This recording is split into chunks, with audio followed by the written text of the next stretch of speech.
यहाँ पर गौरा शिव जी की आराधना करने लगी। शिव जी की आराधना यहाँ पर कर रही हैं। नारद जी गए, बोले बाबा, बोले बाबा ने कहा, बोले कहो। बोले बाबा, हिमांचल महाराज के यहाँ पार्वती जन्म लेकर के आई हैं। कौन? बोले सती महारानी। क्योंकि जब से सती ने देह को त्यागा तब से मेरे भूत बावन भोले शंकरनाथ निरंतर राम के ध्यान में मग्न रहते थे। राम राम राम राम के भाव में मग्न रहने लगे। भोले बाबा कहने लगे, बोले अच्छा नारद बाबा, बाबा ब्रह्मा ने भी कहा, बोले पार्वती आपकी तपस्या कर रही हैं। अच्छा, तो बोले बाबा ने कहा, बोले ऐसे कैसे माने कि वास्तव में पार्वती हमसे विवाह करने के लिए तपस्या कर रही हैं। बोले एक काम करो, परीक्षा ले लो। परीक्षा लेने के लिए सप्तऋषियों को बुलाया। सप्तऋषियों से कहा, बोले महाराज आप लोग जाकर के पार्वती की परीक्षा लेकर के आओ। संकल्प कितना तगड़ा है, कितना पक्का है, कहीं डिग तो नहीं रहा है संकल्प। सप्तऋषि आए। सप्तऋषि भोले बाबा के कहने पर जैसे ही आए तो आज पार्वती को तपस्या में लीन होते हुए सप्तऋषियों ने देखा। सप्तऋषि प्रकट हुए, पार्वती मैया ने सप्तऋषियों को प्रणाम किया। आओ ऋषिवर, आपको मैं प्रणाम करती हूँ। सप्तऋषि प्रसन्न हो गए, बोले भाव तो बड़ा अच्छा है पार्वती का। सप्तऋषियों ने कहा, बोले पार्वती क्या कर रही हो? पार्वती ने कहा, बोले हे ऋषिवर, मैं भगवान भूत बावन भोले शंकरनाथ को पति के रूप में प्राप्त करना चाहती हूं, इसीलिए तपस्या कर रही हूं। सप्तऋषियों ने कहा, बोले तपस्या भी कर रही हो तो किसके लिए? अरे भोले बाबा को पति के रूप में तुम पाना चाहती हो? अरे तुम कहो तो बड़ा कोई सुलक्षण पति ढूंढ दे हम तुम्हारे लिए। एक काम करो, भोले बाबा से अच्छे हैं श्री नारायण भगवान, नारायण से विवाह कर लो। अब इन्हीं में रखा ही क्या है? रहने का कोई ठिकाना नहीं, शमशान में रहने वाले, श्रृंगार कोई बड़ा सुंदर है नहीं, गले में नाग लिपटाए हुए हैं, बिच्छू के कुंडल पहनते हैं, और खाना पीना भी देखो भैया भांग पी लेते हैं, और भांग पी करके महीनों वर्षों गुजर जाते हैं, ध्यान में मग्न हो जाते हैं, कब समाधि में पहुंच जाए। देवी एक काम करो, अरे भोले बाबा का वेश अमंगलधारी है, अमंगलकारी है, तुम कहो तो नारद जी से नारायण से बात करें। सप्तऋषियों ने प्रस्ताव रखा, नाना प्रकार के लोगों को बताया, नाना प्रकार के देवताओं के नाम लिए। पार्वती ने कहा, बोले हे सप्तऋषियों, मैंने तो बस केवल एक ही वरदान मांगा है नारायण से कि जन्म जन्म शिव पद अनुरागा, प्रत्येक जन्म में यदि अगर मुझे चाहिए तो भोले बाबा ही पति के रूप में चाहिए। सप्तऋषियों ने कहा, बोले संकल्प तो एकदम पक्का है, डिग नहीं रहा है पार्वती का। ये पार्वती काहे को परेशान होती हो, कोई व्यवस्था नहीं है कैलाश पर, मर जाओगी पानी भरते भरते। हाँ, पार्वती ने कहा, बोले कुछ भी हो महाराज, विवाह तो केवल और केवल भोले बाबा से ही करेंगे, शंकर भगवान को ही पति के रूप में चाहती हूं मैं। सप्तऋषियों ने कहा, बोले तो फिर पक्का है संकल्प? अगर भोले बाबा के स्वरूप को देख करके तुम्हारा मन नहीं बदलना चाहिए? पार्वती ने कहा, बोले हम तो पहले से ही परिचित हैं। हे सप्तऋषियों, मुझे अपने पूर्व काल के जन्म की स्मृति याद है, मुझे है स्मृति, लेकिन मुझसे अपराध हो गया था, मैंने पति की बात नहीं मानी थी। लेकिन इस बार संकल्प लेती हूं कि भोले बाबा की कभी अवज्ञा नहीं करूंगी। सप्तऋषियों ने कहा तो फिर तुम परीक्षा में पास हो गई देवी, मैं अभी जाता हूं तुम्हारे पिता के पास। और हिमांचल महाराज के पास गए सप्तऋषि। सप्तऋषि कहने लगे, बोले हिमांचल महाराज अब जाओ अपनी पति को वन से लेकर के आ जाओ। हिमांचल महाराज गए, पार्वती मैया को लेकर के आए। यहां सप्तऋषि गए और भोले बाबा से कहा, बोले भोले बाबा प्रभु पार्वती पास हो गई परीक्षा में। अच्छा, तो बोले विवाह करना ही पड़ेगा। बोले हाँ, नारायण की भी इच्छा है। नारायण की, मेरे प्रभु की, मेरे राम की। और जैसे ही प्रभु का नाम भगवान ने लिया, शंकर भगवान जैसे ही प्रभु का नाम सुनते हैं या लेते हैं तो इनकी समाधि लग जाती है। भगवान के नाम रूप लीला धाम का दर्शन करने लगते हैं। और जैसे ही समाधि लगी, सप्तऋषियों ने कहा अब गड़बड़ हो गया। क्या हुआ? बोले अब इनको जगाएगा कौन? क्योंकि भोले बाबा की समाधि कोई साधारण समाधि नहीं है कि आज नेत्र बंद किए और कल खुल गए। बरसों समाधि लग जाती है। और जैसे ही समाधि लगी और उसी समय एक तारकासुर नाम का दैत्य का जन्म हो गया।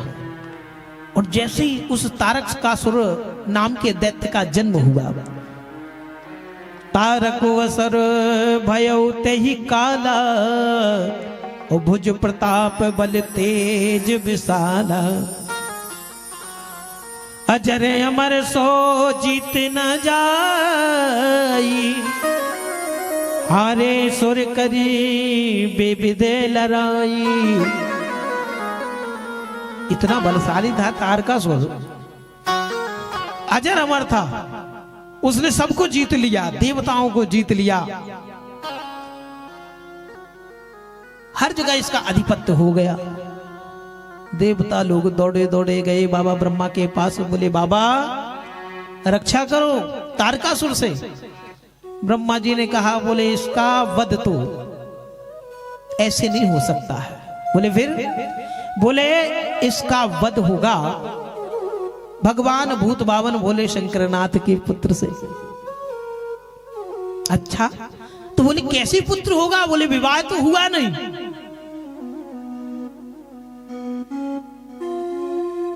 ब्रह्मा जी ने कहा, बोले अब ये तुम्हारी बात है कि भोले बाबा को कैसे राजी करोगे। वैसे तो राजी हो गए हैं, लेकिन बस उनकी समाधि भंग करनी है। और यदि अगर समाधि भंग हो गई, समाधि भंग हुई और भोले बाबा का विवाह हुआ। देवता लोग गए कामदेव के पास। कामदेव के पास गए और कामदेव से कहने लगे,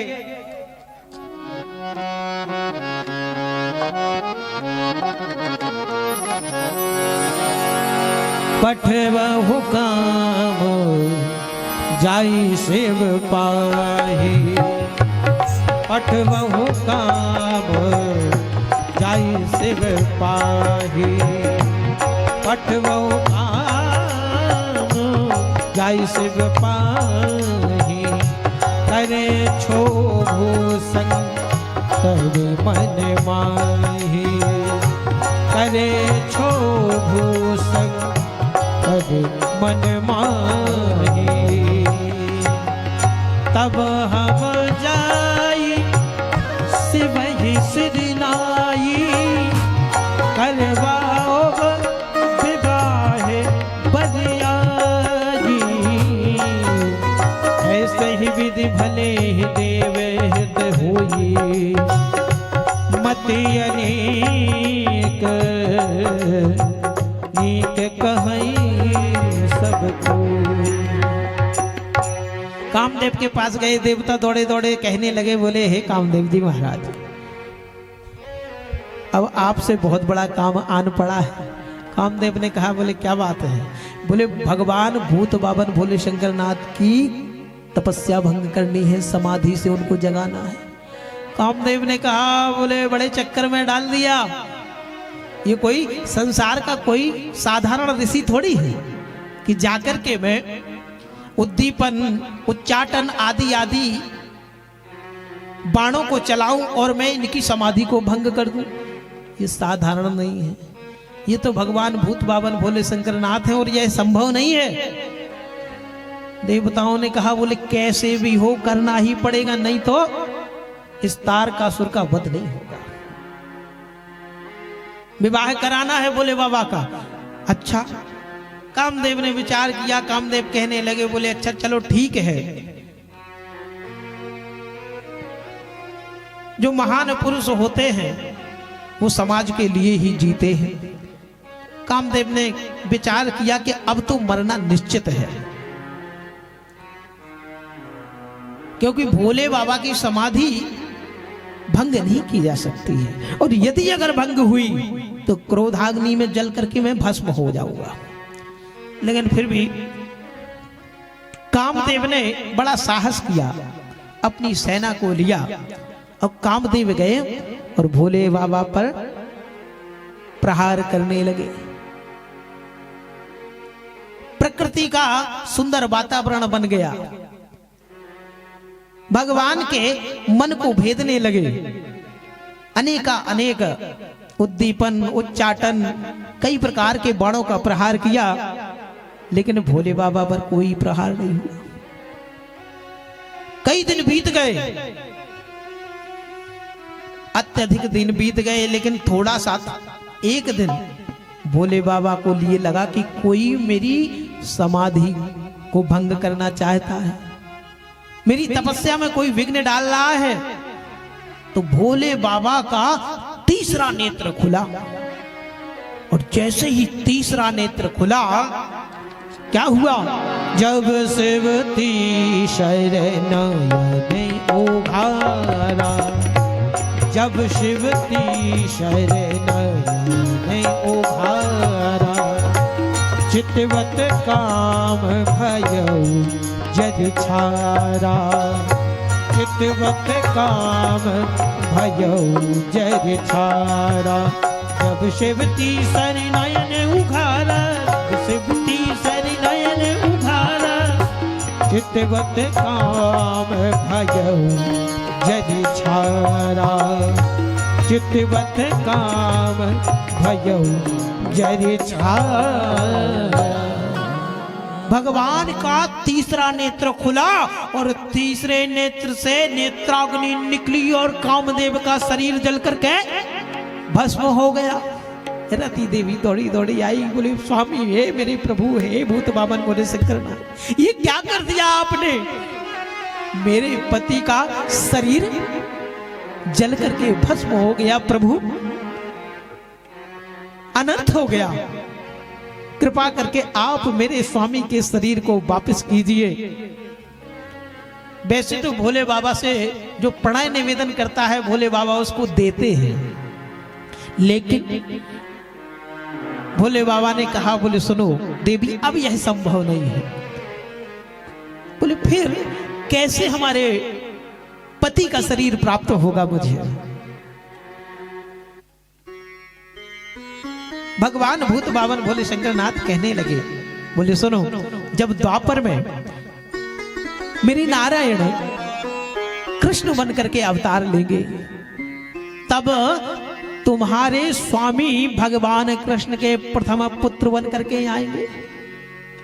प्रतीक्षा करनी पड़ेगी तब तक। कृष्ण तनय हुई है पति तोरा, वचन अन्यथा हो ही न मोरा। भगवान कृष्ण का पुत्र होगा तुम्हारा पति, तब तुम्हें शरीर इनका प्राप्त होगा।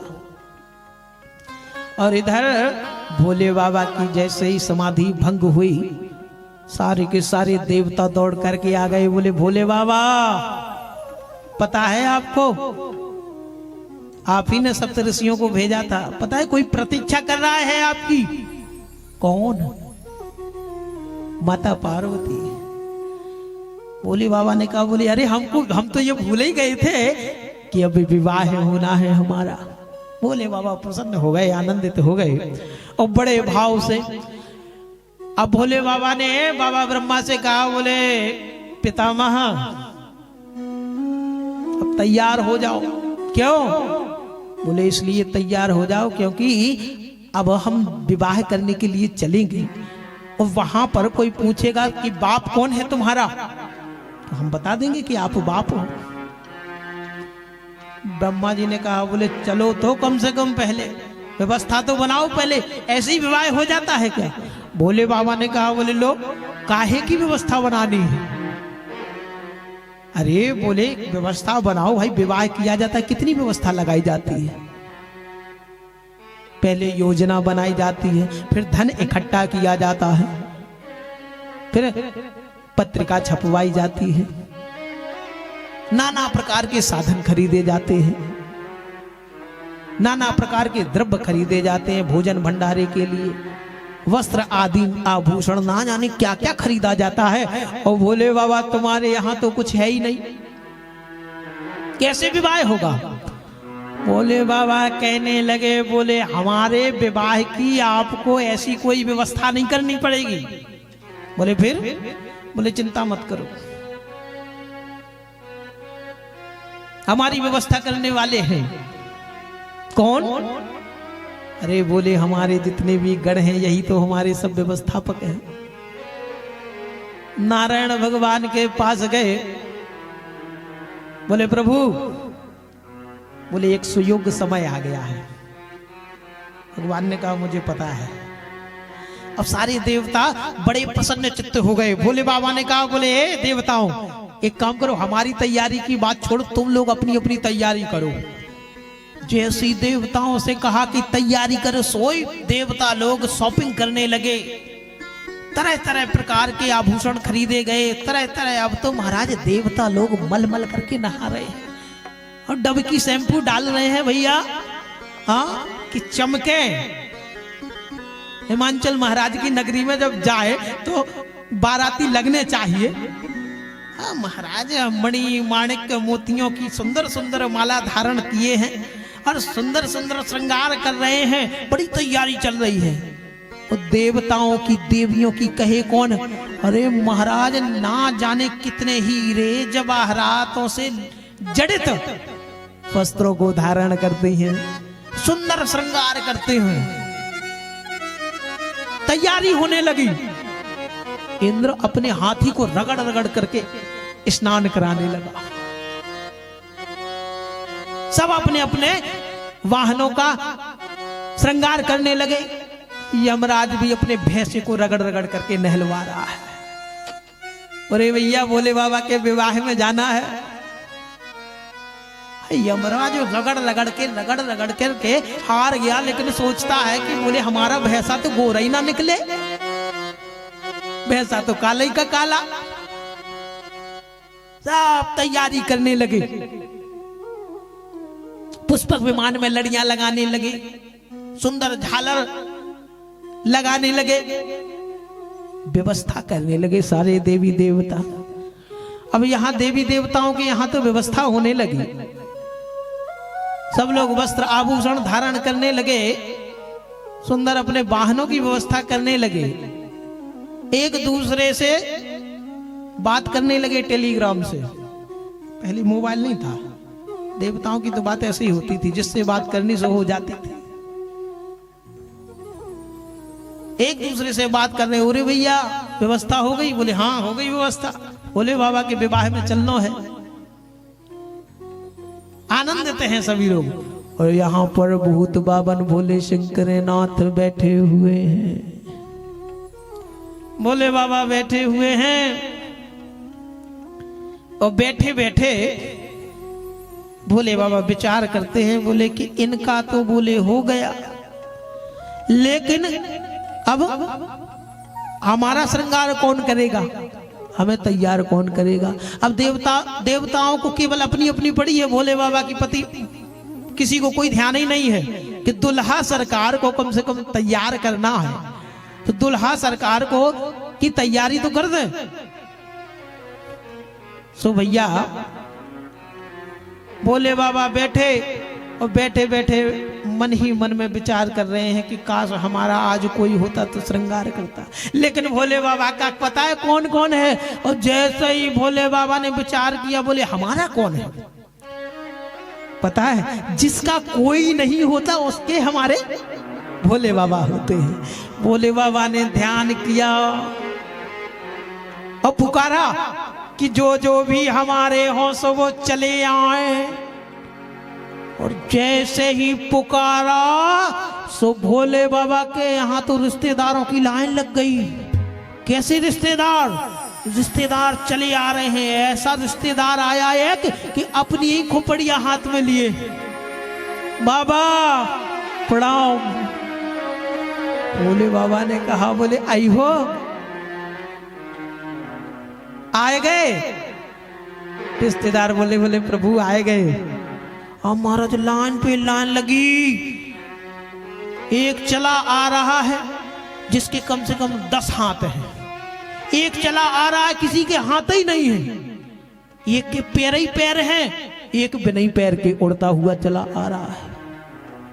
एक ऊपर से आया आकाश मार्ग से इतनी बड़ी जीभ निकालते हुए, लप लप आ रही है भैया जीभ। भोले बाबा ने कहा आ जाओ आ जाओ आ जाओ।